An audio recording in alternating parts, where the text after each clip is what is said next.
નમસ્કાર, સ્વાગત છે ગુજરાત ફર્સ્ટમાં સમાચારો સાથે હું છું દીપિકા। સમાચારની શરૂઆતમાં સૌથી મોટા સમાચાર અત્યારે પ્રાપ્ત થઈ રહ્યા છે। જૂનાગઢ ગિરીશ કોટેચાના પુત્ર પાર્થને હરાવવા ખેલ પાડ્યાની ચર્ચા છે। ગિરીશ કોટેચાની રાજકીય કારકિર્દી ખતમ કરવા ખેલ પાડ્યાની ચર્ચા છે। પ્રચાર કર્યા વિના જ છેલ્લી 7 ચૂંટણી જીતતા હતા ગિરીશ કોટેચા, જ્યારે પાર્થ કોટેચાની ટિકિટ કાપવા મુદ્દે એક જૂથે ખેલ પાડ્યો હતો। પાર્થ કોટેચા જીતે તો જૂનાગઢના મેયર માટે પાર્થ કોટેચા પ્રબળ દાવેદાર હતા। ભાજપના કયા નેતાઓએ ખેલ પાડ્યો તેને લઈને ચર્ચાએ જોર પકડ્યું છે। જૂનાગઢના વોર્ડ નંબર 9માં પાર્થ કોટેચાની હાર થઈ હતી। વોર્ડ નંબર 9માં પાર્થ કોટેચા સિવાય બીજેપીના તમામ ઉમેદવારો જીત્યા હતા। વધુ વિગતો સાથે સંવાદદાતા રહીમ લાઈવ જોડાઈ ગયા છે। રહીમ, જૂનાગઢ ગિરીશ કોટેચાના પુત્ર પાર્થને હરાવવા માટે ખેલ પાડ્યાની ચર્ચા છે। મહત્વનું છે કે ગિરીશ કોટેચા પ્રચાર વિના ચૂંટણી જીતતા હતા, પરંતુ તેમના પુત્રની હાર થઈ છે। ભાજપના નેતા દ્વારા ખેલ પાડ્યાની ચર્ચાએ અત્યારે જોર પકડ્યું છે। દીપિકા, સૌથી મહત્વની વસ્તુ એ છે કે જે વોર્ડ નંબર 10 કે જ્યાં ગિરીશ કોટેચા છેલ્લા 7 ટર્મથી જીતતા આવ્યા છે અને ત્યાં તેને પ્રચાર કરવાની પણ જરૂર નથી પડી। એટલે કહી શકાય કે જે રીતના ભાજપનું ગણિત છે ને હંમેશા પહેલેથી સરળ હોય છે કે ક્યાં વ્યક્તિ કઈ રીતના જીતશે તો તેને તે જ ઉમેદવારને તે મેદાનમાં ઉતારતા હોય છે।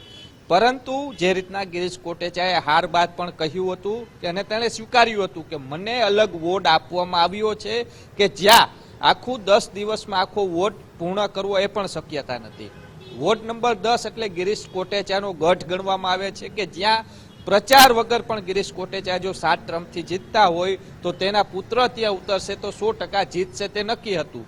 પરંતુ ક્યાંક ને ક્યાંક જે પાર્થ કોટેચા છે તેની રાજકીય કારકિર્દીની શરૂઆત થાય તે પહેલા જ ભાજપની અંદર એક જૂથે આખો આ ખેલ પાડ્યાની ચર્ચા અત્યારે જૂનાગઢની અંદર જોરશોરથી ચાલી રહી છે। કારણ કે જે આંકડાકીય ગણિત માંડીને જે પાર્ટી ટિકિટ આપતી હોય છે તો પછી એવું કોને સૂચ્યું કે ગિરીશ કોટેચાના પુત્રને 9 નંબરમાં ઉભા રાખીએ તો તેની સામે જે ઉમેદવાર જીત્યા છે ભારાઈ તે પોતે પણ ભાજપમાંથી ટિકિટ પણ માંગી ચૂક્યા હતા કે મને આ વોર્ડમાંથી ટિકિટ આપો। કારણ કે એ વોર્ડની 9 નંબર વોર્ડની જો વાત કરીએ તો ત્યાં રબારી ભરવાડનું વર્ચસ્વ વધારે છે, ત્યાં વોટિંગ પણ વધારે છે। તો પછી ગિરીશ કોટેચાના પુત્રને પાર્થને ત્યાં ટિકિટ આપવા પાછળનું કારણ પણ જે રીતના લોકો ચર્ચી રહ્યા છે કે તેને ત્યાં રાજકીય કારકિર્દી શરૂઆત ન થાય। જો શરૂઆત થશે તો મેયર પદના પણ દાવેદાર બને તેવી પ્રબળ શક્યતા હતી। તેની પાછળના કારણો પણ છે। એક તો પાર્થ કોટેચાએ PhD સુધીનો અભ્યાસ કરેલો છે, સાથે જૂનાગઢની લગભગ 101થી વધુ કોલેજોની અંદર પોતે જે સ્કિલ ડેવલપમેન્ટ માટેની સ્પીચો પણ આપવા જતા હતા। એટલે ઘણા બધા ફેક્ટરો છે તે કામ કરી રહ્યા હતા અને ગિરીશ પાર્થ કોટેચા છે તેમની રાજકીય કારકિર્દી જો શરૂઆત થઈ જશે તો પછી તેનો પાછળ જોઈ ન શકે, કારણ કે સતત આગળ વધતા રહેશે તેવી જે વાતો છે તે ભાજપમાં ચાલી રહી હતી અને ક્યાંક તેના જ કારણે એક જૂથે આની ટિકિટ કાપવા માટે છેક ઉપર સુધી પ્રયાસ કર્યા હતા અને તેને ટિકિટ તો કાપી ન શક્યા, પરંતુ અંતે તેને બીજા વોર્ડમાંથી લડાવીને હાર છે તે કરવાનું નક્કી થયું હતું ને તેવી ચર્ચા અત્યારે જૂનાગઢમાં ચર્ચાઈ રહી છે। કારણ કે વોર્ડ નંબર 9માં જો ભાજપના 3 ઉમેદવાર જીતી શકે તો પછી ચોથો ઉમેદવાર છે તે હાર પાછળના કારણ પણ ભાજપને જ ખ્યાલ હતા કે જો આ વ્યક્તિને અહીંથી ટિકિટ આપશું તો હારવાનું નક્કી છે।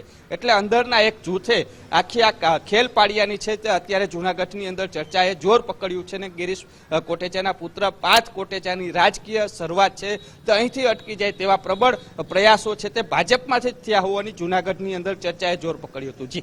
જી રહીમ, આપ વિગત સાથે જોડાયેલા રહેજો અને વિગતો આપની પાસેથી મેળવતા રહીશું।